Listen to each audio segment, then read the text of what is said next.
Good morning everyone. Welcome back to GK today. I hope आप सब बिल्कुल ठीक होंगे और आज हम डिस्कस करेंगे 16th ऑफ अप्रैल के सबसे मोस्ट इम्पॉर्टेंट करंट अफेयर्स. चलिए अपना सेशन हम स्टार्ट करते हैं. यहाँ पे पहला क्वेश्चन है, Simon Harris recently became the new prime minister of which country. हाल ही में ये कौन सी कंट्री के नए प्राइम मिनिस्टर बन चुके हैं, आपको ये बताना है. ये क्वेश्चन अभी कुछ दिनों पहले ही मैंने आपको पढ़ाया था, जहां पे हमने ये पढ़ा था कि सिमोन हैरिस कौन सी कंट्री के यंगेस्ट प्राइम मिनिस्टर भी बन चुके हैं. ठीक है, तो Simon Harris youngest prime minister है आयरलैंड कंट्री के, और ये किसको सक्सीड कर रहे हैं? लियो वरादकर को. हाल ही में लियो वरादकर ने अपना रेजिग्नेशन दिया है. ठीक है, तो प्राइम मिनिस्टर यहाँ पे किस तरह इलेक्ट होते हैं? यहाँ पे जो मेंबर्स होते हैं डाइल के, डाइल क्या चीज है? ये लोअर हाउस होता है आयरलैंड के बाइकैमरल पार्लियामेंट का, वो जो है इलेक्ट करते हैं. ठीक है, और इसमें टोटल 158 डायरेक्टली इलेक्टेड मेंबर्स मौजूद होते हैं. और आयरलैंड की बात करें तो ये ऑपरेट करता है एज अ पार्लियामेंट्री डेमोक्रेसी, जहां पे प्रेसिडेंट हेड ऑफ स्टेट होते हैं, लेकिन जो भी एग्जीक्यूटिव पावर्स होती हैं वो प्राइम मिनिस्टर के पास होती हैं. ठीक है, तो सिंपली आपको याद रखना है कि आयरलैंड कंट्री के नए प्राइम मिनिस्टर और साथ ही यंगेस्ट प्राइम मिनिस्टर कौन बन चुके हैं, इनका नाम है साइमन हैरिस. कौन सी उम्र पे ये प्राइम मिनिस्टर बने हैं? तो ये 37 ईयर्स के हैं. ठीक है, अगली स्लाइड में चलिए कुछ रिसेंट इलेक्शंस देख लेते हैं, जिसमें कुछ हम प्रेसिडेंट्स या प्राइम मिनिस्टर्स की बात करेंगे जो हाल फिलहाल नियुक्त हुए हैं. पहला है Judith Suminwa Tuluka, recently seen in the news, became the first women prime minister of which country. तो ये वुमेन एम्पावरमेंट रिलेटेड क्वेश्चन है आपका कि ज्यूडिथ सुमनवा तुलुका हाल ही में कौन सी कंट्री की पहली वुमेन प्राइम मिनिस्टर बन गई हैं? आंसर है यहाँ पे DRC, Democratic Republic of Congo. ठीक है, Luis Montenegro, recently seen in the news, became the new prime minister of which country. Luis Montenegro हाल ही में नए प्राइम मिनिस्टर बन गए हैं पोर्तुगल कंट्री के. Recently Simon Harris has been elected as the youngest prime minister of which country. हमने just अभी बात करी है, साइमन हैरिस आयरलैंड के यंगेस्ट प्राइम मिनिस्टर बन गए हैं. Recently who has been appointed as the new prime minister of Palestine. Palestine के नए प्राइम मिनिस्टर का नाम है मोहम्मद मुस्तफा. ठीक है, क्योंकि पैलेस्टीन बहुत ज्यादा न्यूज में है because of Israel Palestine war, इसलिए क्वेश्चन इंपॉर्टेंट हो जाता है. Feleti Teo, recently seen in the news, became a new prime minister of which country. Feleti Teo हाल ही में तुवालू कंट्री के नए प्राइम मिनिस्टर बने हैं. ठीक है, what is the theme of world homeopathy day 2024. World homeopathy day के लिए हमने थीम क्या रखी है, आपको ये बताना है. सबसे पहले वर्ल्ड होम्योपैथी डे एनुअली हम सेलिब्रेट करते हैं 10th ऑफ अप्रैल को. किसको ऑनर पे करने के लिए या फिर किसको ट्रिब्यूट पे करने के लिए? डॉक्टर सैमुअल हैनेमन को. ठीक है, क्यों? क्योंकि ये फाउंडर है होम्योपैथी के और इसी दिन इनकी बर्थ एनिवर्सरी होती है. इस साल के लिए हमने थीम रखी होम्यो परिवार, वन हेल्थ वन फैमिली, और इसके थ्रू हमने एम्फेसिस डाला है होलिस्टिक हेल्थ के ऊपर. होम्योपैथी बहुत ज्यादा चर्चे में आ गया था in the 19th century due to Hahnemann's success, और इन्होंने मेडिकल मेथड्स को काफी ज्यादा स्टडी किया था और इनके एडवर्स इफेक्ट्स को डिस्क्राइब किया था, जहां पे इन्होंने होम्योपैथी को काफी पायनियर किया. तो वर्ल्ड होम्योपैथी डे का बेसिक पर्पस क्या होता है? हम होम्योपैथिक सिस्टम ऑफ मेडिसिन को प्रमोट कर सकें ग्लोबल लेवल पे. ठीक है, तो दो बातें याद रखिएगा. वर्ल्ड होम्योपैथी डे 10 अप्रैल को मनाते हैं और इस साल की हमने थीम रखी होम्यो परिवार, वन हेल्थ वन फैमिली. अगली स्लाइड में कुछ डेज एंड थीम्स के क्वेश्चन देख लेते हैं. Which day celebrated as international day of conscience every year. तो इंटरनेशनल डे ऑफ कंसाइंस हम मनाते हैं 5th ऑफ अप्रैल को. Which day celebrated as world theatre day every year. World theatre day होता है 27th ऑफ मार्च को. Which day celebrated as international day for the elimination of racial discrimination every year. इस दिन को हर साल हम celebrate करते हैं 21st ऑफ मार्च को. Which day celebrated as the World Sparrow Day every year. World Sparrow Day होता है 20th ऑफ मार्च को. 20th ऑफ मार्च को एक और कौन सा इंपॉर्टेंट डे होता है? 20th ऑफ मार्च को हम मनाते हैं इंटरनेशनल डे ऑफ हैप्पीनेस. ये क्वेश्चन एग्जाम में कई बार पूछा गया है. ठीक है, तो वर्ल्ड स्पैरो डे और इंटरनेशनल डे ऑफ हैप्पीनेस दोनों ही हम सेम डे मनाते हैं, that is 20th of March. Which day celebrated as ordnance factories day annually. इसको हम 18 मार्च को मनाते हैं. ठीक है, global hepatitis report 2024 recently released by which organization. Global hepatitis report को कौन सी ऑर्गेनाइजेशन ने हाल फिलहाल जारी किया है, आपको ये बताना है. आंसर है यहाँ पे A option, world health organization. इन्होंने इस रिपोर्ट को जारी किया था जिसमें इन्होंने इंडिया की हाई प्रेवलेंस को हाईलाइट किया है, जहां पे इन्होंने बताया कि इंडिया के अंदर 2.9 करोड़ केसेस मौजूद हैं हेपेटाइटिस बी के, साथ ही 0.55 करोड़ केसेस मौजूद हैं हेपेटाइटिस सी के. ठीक है, और इस रिपोर्ट को जारी किया गया था वर्ल्ड हेपेटाइटिस समिट के दौरान, जहां पे WHO का बेसिक पर्पस क्या है कि हेपेटाइटिस डिजीज को हम खत्म करें बाय द एंड ऑफ 2030. तो इस रिपोर्ट में अंडरस्कोर किया गया है कि अवेयरनेस कितनी जरूरी है, वैक्सीनेशन और हेल्थ केयर पे ध्यान देने की किस कदर जरूरत है इस मामले में। और 2022 के एक डेटा के मुताबिक इंडिया में 50,000 नए हेपेटाइटिस बी के केस आए थे और उसके अलावा 1.4 लाख हेपेटाइटिस सी के नए केसेस आए थे और हमें 1.23 लाख डेथ्स देखने को मिली थी। ठीक है, तो डायग्नोसिस और ट्रीटमेंट रेट बहुत ही कम है, इसी वजह से अर्जेंट एक्शन की जरूरत है। ठीक है, तो ग्लोबल हेपेटाइटिस रिपोर्ट को किसने जारी किया है? Your answer would be world health organization. Fine, चलिए कुछ रिपोर्ट्स देख लेते हैं जो आजकल न्यूज में आई। पहला है global trade outlook and statistics report recently released by which organization. ये रिपोर्ट कुछ दिनों पहले जारी की है वर्ल्ड ट्रेड ऑर्गेनाइजेशन ने, हेडक्वार्टर लाई करता है जेनेवा स्विट्जरलैंड में। Fiscal monitor report recently seen in the news is published by which organization. Fiscal monitor report को जारी किया है आईएमएफ ने, that is international monetary fund. इसका हेडक्वार्टर है वॉशिंगटन डीसी में। Clean energy transitions programme annual report 2023 recently released by which government agency? Your answer would be International Energy Agency. ठीक है, Food Waste Index Report 2024 recently seen in the news is released by which organization? इसको जारी किया है UNEP ने। UNEP क्या है? United Nations environment programme ने, हेडक्वार्टर लाया करता है नायरोबी केन्या में। According to the Brand Finance 2024 report, which is the world's strongest insurance brand, brand finance 2024 की रिपोर्ट के मुताबिक दुनिया का स्ट्रॉन्गेस्ट इंश्योरेंस ब्रांड है LIC, that is life insurance corporation of India. ठीक है, recently who one the F1 Japanese grand prix 2024? कौन है इसमें से winner F1 Japanese grand prix के इस साल? आंसर हो जाएगा मैक्स वर्स्टैपेन। ये रेडबुल के हैं और इन्होंने जापानीज फॉर्मूला 1 ग्रैंड प्रिक्स जीत लिया है। और इन्होंने किसको हरा के जीता है तो ये जरूर याद रखिएगा, आंसर है सर्जियो पेरेस। ठीक है, तो कार्लोस सेंस इसमें थर्ड आए थे और इसी के साथ ये मैक्स वर्स्टैपेन की थर्ड विन है आउट ऑफ 4 रेसेस जो कि इस सीजन में हुई हैं। और इसी के साथ ये F1 को काफी ज्यादा डोमिनेट कर रहे हैं क्योंकि 2021 से 2023 में लगातार बैक टू बैक इन्होंने बहुत सारी चैंपियनशिप्स जीती हैं। ठीक है, तो सिर्फ कार्लोस सेंस ने इनको हराया है सिंस 2023 और मैक्स वर्स्टैपेन लीड कर रहे हैं विद 13 पॉइंट गैप। और सिर्फ 26 साल की उम्र में इनके नाम एक और रिकॉर्ड है कि यंगेस्ट F1 ड्राइवर हैं और साथ ही सबसे ज्यादा विंस इनके नाम है and points in any season. ठीक है, तो दो बातें याद रखिएगा, F1 जापानीज ग्रैंड प्रिक्स जीता है मैक्स वर्स्टैपेन ने, किसको हरा के जीता यानी कि कौन इसमें रनर अप रहा? तो आंसर है सर्जियो पेरेस। ठीक है, चलिए कुछ विनर्स देख लेते हैं जो न्यूज में आए।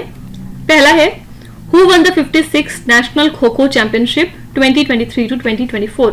56 जो एडिशन है नेशनल खो खो चैंपियनशिप का, इसको किसने जीता है? Your answer would B Maharashtra. ठीक है, REC Limited recently won the Scotch ESG Award 2024 comes under which ministry? REC Limited ने ये अवार्ड जीता है और ये जो कंपनी है ये काम करती है अंडर मिनिस्ट्री ऑफ पावर। ठीक है, Who won the women's singles title at the WTT Feeder Beirut 2 2024 in Beirut, Lebanon?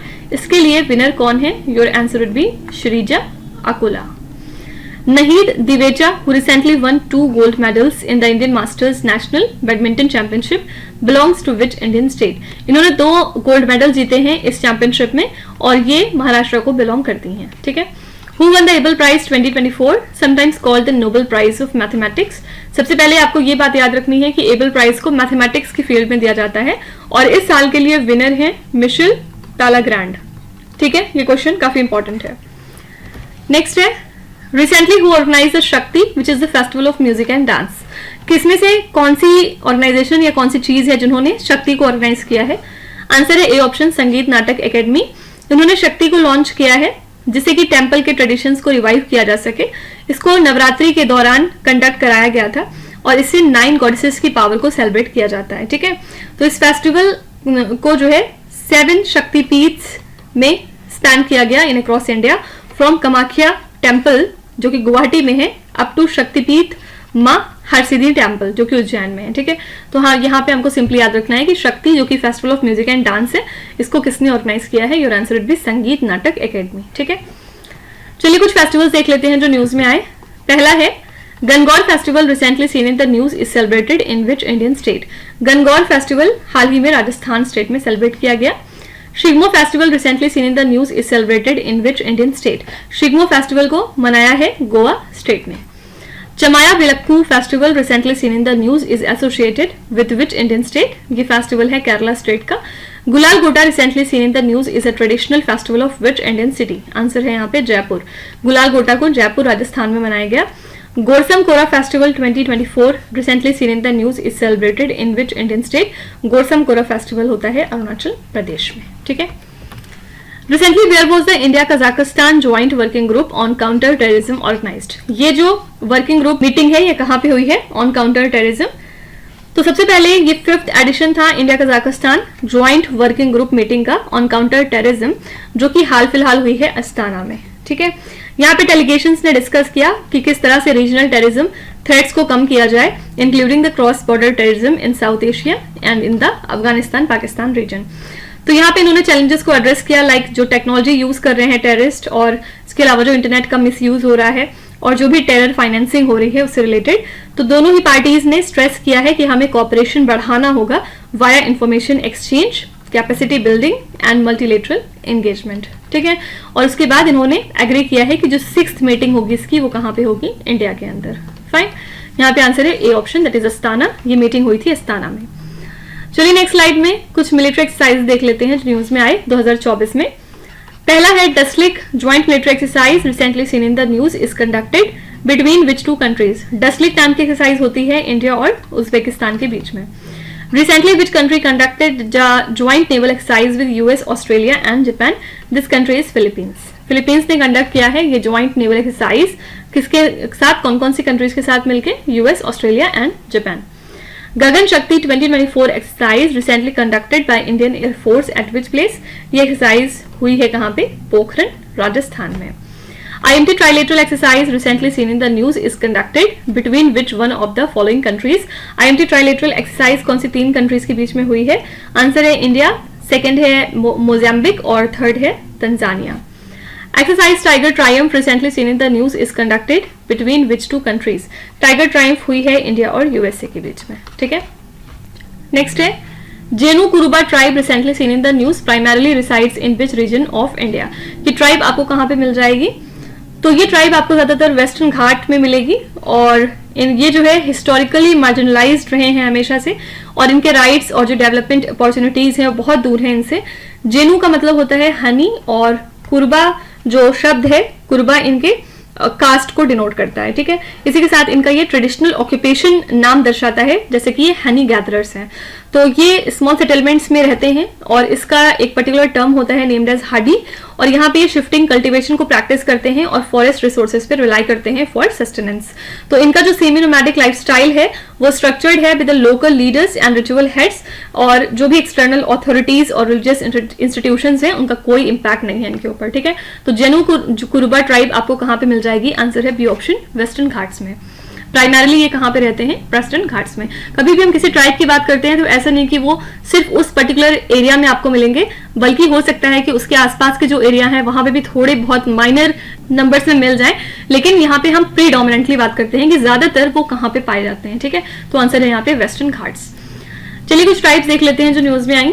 पहला है Konda Reddi tribe recently seen in the news is primarily inhabits in which Indian state? Konda Reddi tribe कहाँ पे आपको मिल जाएगी? तो यहाँ पे आंसर हो जाएगा Andhra Pradesh state. Recently, which state or the union territory government recently approved the 10% reservations for Pahadis and 3 other tribes? This is Jammu and Kashmir. Jammu and Kashmir ने हाल ही में अप्रूव किया है कि 10% का अब रिजर्वेशन मिलेगा पहाड़ीज को और साथ ही 3 और ट्राइब्स को। Phani Yerava tribe recently seen in the news is mostly found in which Indian state? ये ट्राइब आपको मिल जाएगी कर्नाटक स्टेट में। Which state is home to the Kutia Konth tribe recently seen in the news and they are classified as particularly vulnerable tribal group? तो कुटिया कोंथ tribe आपको मिलेगी Odisha state में और इनको आप पीवीटीजी की कैटेगरी में भी रखते हैं। The Hathi community, which was recently in news for legal dispute on its inclusion in scheduled tribe list, is primarily found in which state of India? तो हाथी कम्युनिटी बहुत ज्यादा न्यूज में थी इस साल और रीजन क्या है ये यहाँ पे लिखा हुआ है क्योंकि एक डिस्प्यूट चालू था on their inclusion in the scheduled tribe list कि इन्हें एसटी में रखा जाए या फिर नहीं रखा जाए। और हाथी कम्युनिटी कहाँ पे आपको बेसिकली मिल जाएगी? तो आंसर है हिमाचल प्रदेश। ठीक है। नेक्स्ट है Global Unicorn Index 2024 is recently released by which organization? Global Unicorn Index जो है ये किस ऑर्गेनाइजेशन ने जारी किया है आपको यहाँ पे ये बताना होगा। आंसर है यहाँ पे Huron research institute, that is A option. तो ग्लोबल यूनिकॉर्न इंडेक्स में इन्होंने स्टार्टअप्स को रैंक किया है जो कि फाउंडेड हुए हैं 2000s में, ठीक है। तो यहाँ पे इंडिया में टोटल 67 यूनिकॉर्न्स थे 2023 में। वहीं अगर 2022 में देखेंगे तो 2022 में इंडिया के अंदर 63 यूनिकॉर्न्स थे। तो इंडिया की ओवरऑल रैंक इन्होंने रखी है 3rd ग्लोबल लेवल पे। यूएसए ने लीड किया है इनको, और यूएसए में टोटल 703 यूनिकॉर्न्स मौजूद हैं। और वहीं अगर हम बात करें चाइना की, तो चाइना में है 340, ठीक है। तो इंडिया में एक्चुअली यूनिकॉर्न्स हम लैक करते हैं एरोस्पेस और स्पेस टेक सेक्टर में।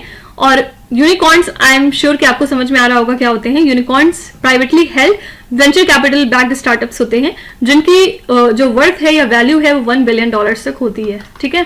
तो इंडिया के जो यूनिकॉर्न में डिक्लाइन हम देखने को पा रहे हैं वो किस वजह से है, क्योंकि हमारा जो स्टार्टअप इकोसिस्टम है वो स्लो हो रहा है काफी ज्यादा, और अनसस्टेनेबल ग्रोथ की तरफ हम प्रोसीड कर रहे हैं। तो बहुत सारे इंडिया के इनिशिएटिव्स हैं, जैसे कि fund of funds for startup scheme and tax exemptions for startup, जो कि इसलिए लिए जा रहे हैं ताकि हम स्टार्टअप्स को अपने यहाँ पे बढ़ा सकें, ठीक है।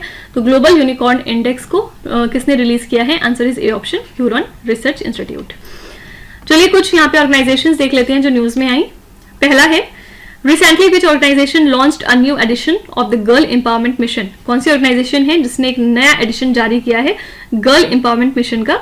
आंसर है यहाँ पे एनटीपीसी लिमिटेड। ये इंडिया की लार्जेस्ट पावर कंपनी है जिसने कि लॉन्च किया इसको, और ये अलाइन करता है गवर्नमेंट के बेटी बचाओ बेटी पढ़ाओ इनिशिएटिव के साथ, जिसमें ये ऑफर करते हैं 1 मंथ का वर्कशॉप जिसमें कि गर्ल्स की इमेजिनेशंस को नर्चर किया जाता है और अपॉर्चुनिटीज को फॉस्टर किया जाता है।